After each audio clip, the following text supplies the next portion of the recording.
Mutual fund সম্পর্কে আমরা অনেক মানুষই অবজ্ঞাত বা অজ্ঞাত। তাই মিউচুয়াল ফান্ড ইনভেস্টমেন্ট সম্পর্কে আমরা টিভিতে বিজ্ঞাপনের মাধ্যমে অনেক অ্যাডই দেখেছি যে মিউচুয়াল ফান্ড সেই কিন্তু আসলে এই মিউচুয়াল ফান্ড কি, মিউচুয়াল ফান্ড কত রকমের হয়ে থাকে এবং মিউচুয়াল ফান্ডের কিছু সুবিধা আর কিছু অসুবিধা সম্পর্কে আজকের ভিডিওতে আমি ডিসকাশন করব।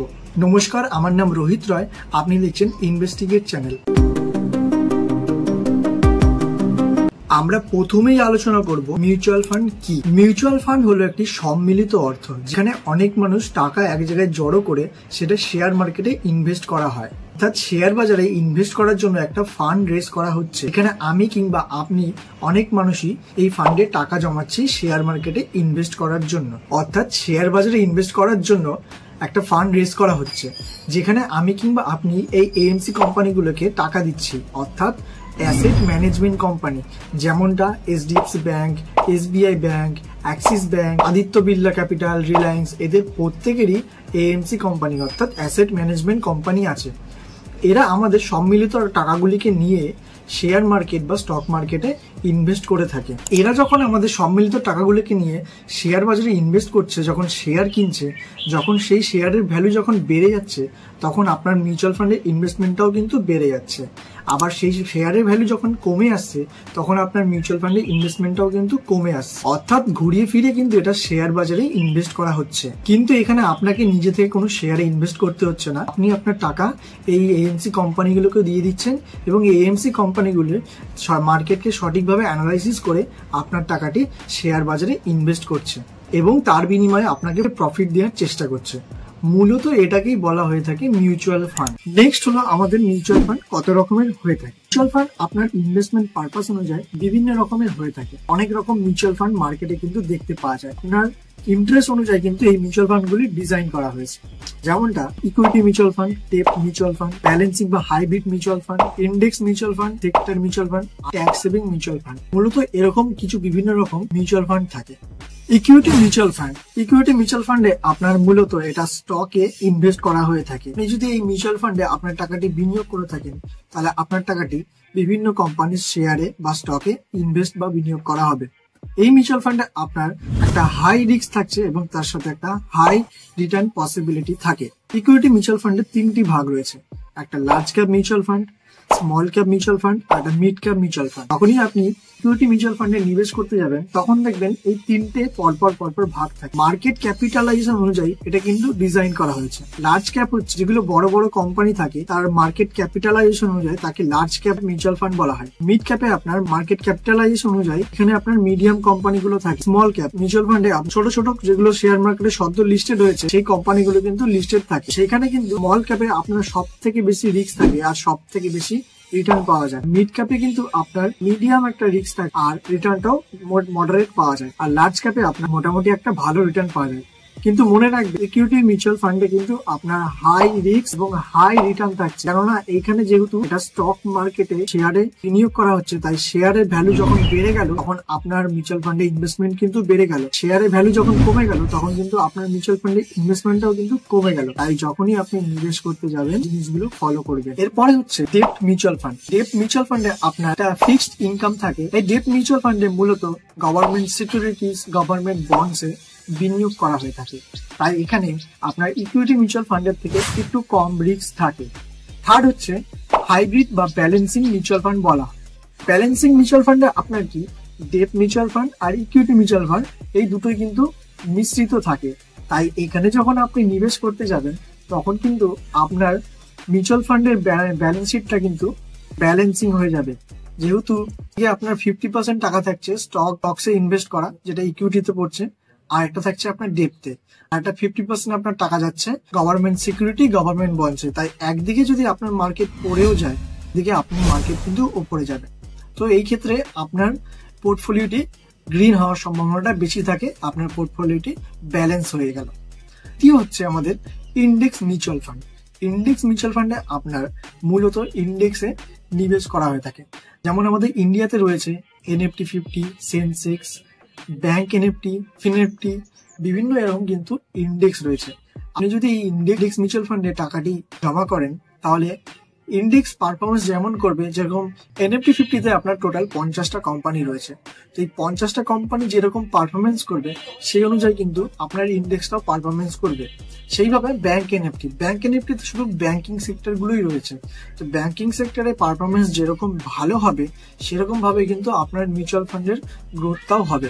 যখনই আপনি ইন্ডেক্স মিউচুয়াল ফান্ডে আপনি বিনিয়োগ করবেন তখন কিন্তু এই জিনিসগুলো ফলো রাখবেন। এখানে কিন্তু আপনার রিস্কটা একটু কম থাকে আর রিটার্নটাও আপনার মিডিয়াম বা মোটামুটি পাওয়া যায়। এরপরে রয়েছে sector mutual fund. Sector mutual ফান্ডে আপনার পার্টিকুলার সেক্টরেই কিন্তু নিবেশ করা হবে। এমন কিছু ইনভেস্টাররা আছে যারা মনে করেন ভবিষ্যতে এই সেক্টরটা ভালো গ্রোথ করবে, যেমন এক্সাম্পল স্বরূপ এগ্রিকালচার সেক্টর, ফার্মা সেক্টর, বিভিন্ন রকম এরকম সেক্টর রয়েছে, হসপিটাল সেক্টর। এরকম কিছু চিন্তা ভাবনার মানুষ আছে যারা মনে করে ভবিষ্যতে এই সেক্টরটা গ্রো করার চান্স রয়েছে। তো সেই অনুযায়ী কিন্তু আপনি সেক্টর ওয়াইজও মিউচুয়াল ফান্ডে নিবেশ করতে পারেন। সেখানে আপনার সেক্টর যেরকম পারফরমেন্স করবে সেই হিসাবে কিন্তু আপনার ইনভেস্টমেন্টটাও গ্রোথ করবে। নেক্সট এবং লাস্ট হচ্ছে আমাদের ট্যাক্স সেভিং মিউচুয়াল ফান্ড বা ইএলএসএস মিউচুয়াল ফান্ড, অথবা এটাকে বলা হয় ইকুইটি লিঙ্কেড মিউচুয়াল ফান্ড। এই মিউচুয়াল ফান্ডে যদি আপনি আপনার টাকাটি নিবেশ করেন তাহলে কিন্তু এখানে আপনার লক ইন পিরিয়ড থাকছে 3 বছরের মতো। 3 বছরের আগে কিন্তু আপনি এখান থেকে কোনো টাকা তুলতে পারবেন না। আপনার 60% টাকা কিন্তু ইকুইটিতে ইনভেস্ট করা হবে এবং আপনার 35% টাকা কিন্তু গভর্নমেন্ট বন্ডস বা গভর্নমেন্ট সিকিউরিটিতে ইনভেস্ট করা হবে। যখনই আপনি ইএলএসএস ফান্ডে যখন আপনি টাকা বিনিয়োগ করবেন তখন কিন্তু এই জিনিসটা মাথায় রাখবেন যে এখানে আপনি আপনার টাকাটা 3 বছরের পূর্বে কিন্তু রিডেম বা উত্তোলন করতে পারবেন না। এই ইএলএসএস ফান্ড কিন্তু মূলত eligible for under section 80 income tax act 1961 ডিডাকশনে পড়ে। তো এই মিউচুয়াল ফান্ডটা তাদের জন্য যারা ট্যাক্স সেভিংস করতে চাইছেন। এবার আমরা আলোচনা করব মিউচুয়াল ফান্ডের কিছু সুবিধা আর কিছু অসুবিধা সম্পর্কে। আগে আমরা আলোচনা করব কিছু সুবিধা সম্পর্কে। মিউচুয়াল ফান্ডে যদি আপনি টাকা নিবেশ করে থাকেন কিন্তু আপনার ইনভেস্টমেন্টটা ডাইভারফিকেশন হয়ে যাবে, অর্থাৎ আপনার ইনভেস্টমেন্টটা কিন্তু যে কোনো এক জায়গায় থাকছে না, সেটা বিভিন্ন জায়গায় কিন্তু বিভিন্ন স্টকে, বিভিন্ন সেক্টরে এইভাবে কিন্তু ইনভেস্টমেন্টটা ভাগ ভাগ হয়ে যাবে। তাই সেই ক্ষেত্রে আপনার কিন্তু একটা ভালো রিটার্ন পাওয়ার একটা প্রবণতা দেখা যায় মিউচুয়াল ফান্ডে। এবং এর সাথেও কিন্তু থাকছে আপনার ফান্ড ম্যানেজার। তো এই ফান্ড ম্যানেজারাই কিন্তু আপনার হয়ে ইনভেস্টমেন্টটা বিভিন্ন স্টকে, বন্ডসে, বিভিন্ন জায়গায় বিনিয়োগ করছে মার্কেটকে অ্যানালাইসিস করে। সেই অনুযায়ী কিন্তু আপনাকে সেইভাবে মাথা ঘামাতে হচ্ছে না বা আপনাকে নিজে থেকে রিস্ক নিতে হচ্ছে না। তো যেহেতু ফান্ড ম্যানেজার আপনার হয়ে এই কাজটা করছে সেই অনুযায়ী ফান্ড ম্যানেজার একটা চার্জ নেয়, যেটাকে আমরা বলে থাকি এক্সপেন্স রেশিও। যখন দেখবেন মিউচুয়াল ফান্ডে ইনভেস্ট করতে যাবেন তখন দেখবেন নিচে লেখা থাকে এক্সপেন্স রেশিও। তো এই এক্সপেন্স রেশিওটি কেমন, কত পার্সেন্ট, সেটা দেখেই কিন্তু বিনিয়োগ করার চেষ্টা করবেন। আর ফান্ড ম্যানেজার আগে কোন কোন মিউচুয়াল ফান্ডে ভালো রিটার্ন করতে পেরেছে সেই পাস্ট হিস্ট্রিটাও কিন্তু দেখে নেবেন। এবার আমরা কিছু মিউচুয়াল ফান্ডের অসুবিধা সম্পর্কে আলোচনা করব। মিউচুয়াল ফান্ডে যখনই আপনি ইনভেস্ট করতে যাবেন বা বিনিয়োগ করতে যাবেন তখন দেখবেন মিউচুয়াল ফান্ডে একটা ন্যাব ভ্যালু থাকে, যেটাকে বলা হয় নেট অ্যাসেট ভ্যালু। এই নেট অ্যাসেট ভ্যালু অনুযায়ী কিন্তু আপনি বুঝতে পারবেন আপনার মিউচুয়াল ফান্ডের কতটা ভ্যালু রয়েছে। NAV represent the repurchase market value all of the securities held by the mutual fund. এটা মূলত ক্যালকুলেট করে ডেইলি বেসিসে শেয়ারের ভ্যালু কতটা বাড়ছে বা কতটা কমছে সেই অনুযায়ী ক্যালকুলেট করে কিন্তু একটা ন্যাপ ভ্যালু বা নেট অ্যাসেট ভ্যালু বার করা হয়ে থাকে। তো যখনই আপনি মিউচুয়াল ফান্ডে ইনভেস্ট করবেন এসআইপির মাধ্যমে তখন কিন্তু আপনার কোনো ফিক্স থাকছে না। যখন মার্কেট উপরে যাচ্ছে তখনও আপনি ইনভেস্ট করছেন, আবার যখন মার্কেট নিচে থাকছে তখনও কিন্তু আপনি ইনভেস্টমেন্ট করছেন। তো সেক্ষেত্রে কিন্তু আপনি পড়া মার্কেটে ইনভেস্ট করছেন না উঠতি মার্কেটে ইনভেস্ট করছেন। আপনি যখন মার্কেট বেশি প্রাইসে আছে তখন আপনি ইনভেস্ট করে ফেলছেন, আবার মার্কেট যখন লো প্রাইসে আছে আবার তখন আপনি ইনভেস্ট করে ফেলছেন। মানে দুদিকেই কিন্তু আপনার ব্যালেন্সিং একটা কাজ করছে। সেক্ষেত্রে আপনার মার্কেট যখন বেশি ভ্যালুতে আছে সময় মার্কেট প্রাইসটা আপনি বেশিতে পাচ্ছেন।